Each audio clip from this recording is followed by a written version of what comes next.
Hello friends अस्सलामु आलाइकुम welcome back to my channel Lucky cooking house. आशा करছি সবাই খুব ভালো আছেন। আজকে আরও একটি নতুন রেসিপি নিয়ে আপনাদের মাঝে হাজির হলাম। আজকে আমি শোল মাছের পাতলা ঝোল রান্না করে দেখাবো। আজ আমি নতুন আলু আর সিম দিয়ে শোল মাছের ঝোল রান্না করব সম্পূর্ণ গ্রাম্য পদ্ধতিতে। আর এই মাছটা খেতেও কিন্তু দারুণ মজার। যারা একটু জিওল মাছ খেতে বেশি পছন্দ করেন আশা করছি তাদের আজকের ভিডিওটি ভালো লাগবে। তাহলে চলুন চলে যাই মূল রান্নায়। আমি এখানে 1 কেজি ওজনের একটি শোল মাছ নিয়েছি। আর মাছটাকে আমি এরকম পিস পিস করে কেটে নিয়েছি। আর মাছের মাথার এবং লেজের অংশটা আমি বাদ দিয়ে রেখেছি। আর বাকি মাছগুলোকে আমি নিয়ে নিয়েছি। আর এরপর এখানে আমি আমার গাছ থেকে তুলে আনা একদম টাটকা সিম নিয়েছি। আর নিয়েছি নতুন আলু, সিমের মতো করেই কেটে নিয়েছি একটু লম্বা লম্বা করে। আর এটাকে ভালো করে ধুয়ে নিয়েছি।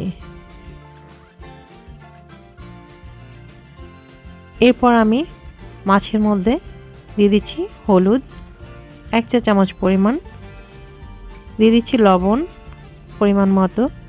আর ভালো করে আমি হলুদ এবং লবণ দিয়ে মাছটাকে মাখিয়ে নিব। একটু সময় নিয়ে ভালো করে এটাকে মাখিয়ে নিতে হবে যেন সমস্ত মাছের গায়ে লবণ এবং হলুদটা লেগে যায়। তো আমি এটাকে ভালো করে মাখিয়ে নিচ্ছি।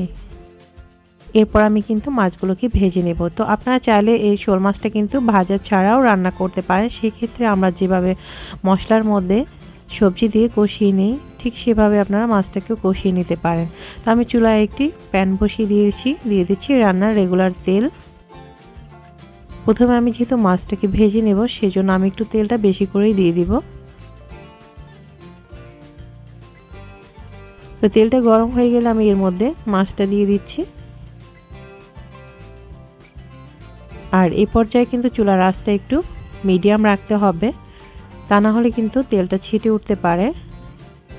আর মাছটা অলরেডি এক পাশটা ভাজা হয়ে গেছে, তো আমি মাছটা উল্টে নিচ্ছি।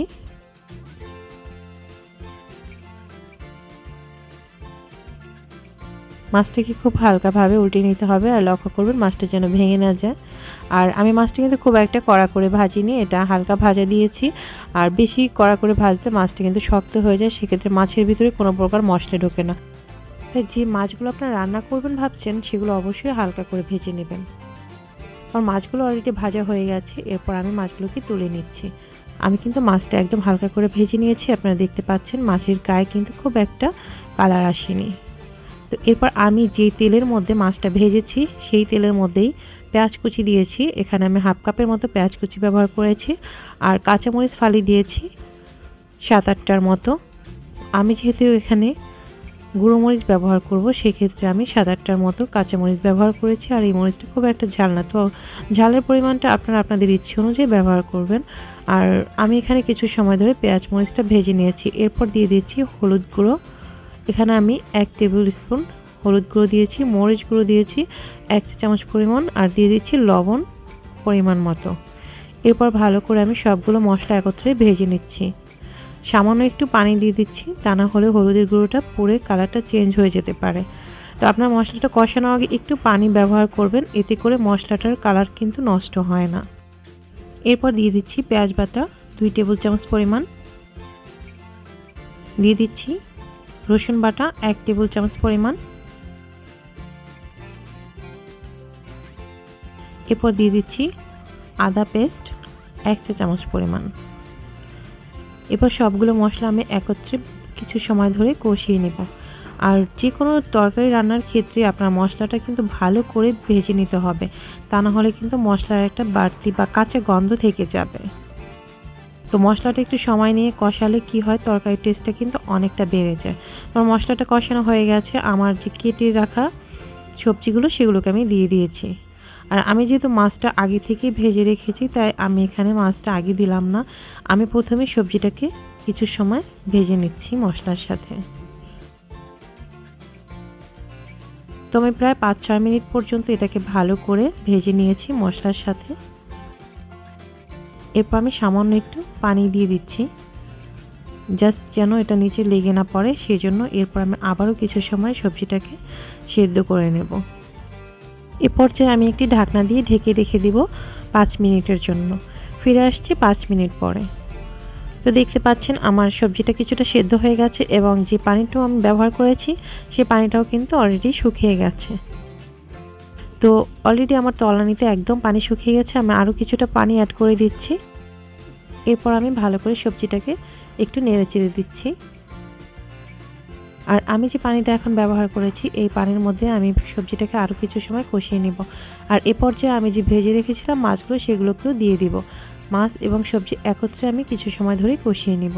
আর আমি কিন্তু এখনও ফাইনালি ঝোলটা ব্যবহার করিনি। আরও কিছু সময় কষিয়ে নেওয়ার পরে আমি ফাইনালি ঝোলটা দিয়ে দিব। তো এভাবে আমি কিছু সময় সবজি এবং মাছটাকে ভালো করে কষিয়ে নেব। যেহেতু আমি মাছটা আগে ভেজে নিয়েছিলাম তাই কাঁচা অবস্থায় আর কষাইনি, এখন কিছু সময় কষিয়ে নিয়েছি। তো আমি 5 মিনিট ধরে আবারও কিন্তু সবজি এবং মাছ একত্রে কষিয়ে নিয়েছি। দেখতে পাচ্ছেন ঝোলটা কিন্তু একদম গাঢ় হয়ে গেছে। তো এ পর্যায়ে আমি দিয়ে দিচ্ছি টমেটোগুলো দিয়ে আমি ভালো করে সেট করে দিচ্ছি। যেহেতু আমি এখানে মাছ দিয়ে দিয়েছি তাই খুব একটা নাড়াচাড়া করা যাবে না, তাই টমেটোটা আমি সমস্ত তরকারির মধ্যেই বসিয়ে দিয়েছি। এরপর আমি ঝোল দিয়ে দিচ্ছি। আমি টোটাল এখানে 3 কাপ পরিমাণ পানি ব্যবহার করেছি ঝোলের জন্য। প্রথমে আমি 2 কাপ পানি দিয়েছি। তো সেক্ষেত্রে আমার তরকারিটা কিন্তু পুরোপুরি ডুবে যায়নি, আর একটু পানি লাগবে। তো আমি নেড়েচেড়ে দেখছি যে ভিতরে আরও কিছুটা পানির প্রয়োজন আছে, যেহেতু আমার সবজিগুলো এখনও ভালো করে সেদ্ধ হয়নি এবং টমেটোটাও আমি মাত্র দিয়েছি। আমি টোটাল 3 কাপ পরিমাণ পানি ব্যবহার করেছি। এরপর আমি ঢাকনা দিয়ে ঢেকে রান্না করে নিব 10 থেকে 12 মিনিটের মতো। ঢাকনা খুলে আমি দিয়ে দিচ্ছি ধনেপাতা কুচি। আমি সমস্ত তরকারির উপর দিয়ে ধনেপাতা কুচিটা ছিটিয়ে দিচ্ছি। আর শোল মাছের মধ্যে অবশ্যই আপনারা চেষ্টা করবেন ধনেপাতাটা দেওয়ার জন্য, এতে মাছের টেস্টটা কিন্তু অনেক গুণে বেড়ে যায়। তো ধনেপাতাটা দেওয়ার পর আমি হালকা একটু নেড়েচেড়ে দিচ্ছি যেন এটা ভিতর পর্যন্ত চলে যায়। এরপর ঢাকনা দিয়ে ঢেকে আরও 5 মিনিটের মতো রান্না করব। তো ফিরে আসছি 5 মিনিট পর। দেখতে পাচ্ছেন আমার তরকারিটা কিন্তু অলমোস্ট রেডি হয়ে গেছে।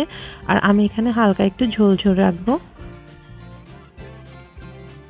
তো সমস্ত তরকারিগুলো কিন্তু সেদ্ধ হয়ে গেছে। আর আমি আজকে কিন্তু তরকারির মধ্যে খুব একটা বাড়তি মশলা ব্যবহার করিনি। আর যেহেতু এটা জিওল মাছ, খুব মশলায় কিন্তু বেশি একটা ভালোও লাগে না। আর সম্পূর্ণ গ্রাম্য পদ্ধতিতেই আমি এই মাছটা রান্না করেছি। তো আমার আজকের ভিডিওটি কেমন লাগলো সেটা অবশ্যই আপনারা কমেন্ট বক্সে জানাবেন। ভিডিওটি যদি ভালো লেগে থাকে প্লিজ আমার চ্যানেলটি সাবস্ক্রাইব করে পাশে থাকবেন। আর পাশে থাকা নোটিফিকেশন বেল আইকনটি অন করে দেবেন, এতে করে আমার ভিডিওটি সবার আগে আপনার কাছে পৌঁছে যাবে। তো সবাই ভালো থাকবেন, সুস্থ থাকবেন। আল্লাহ হাফিজ।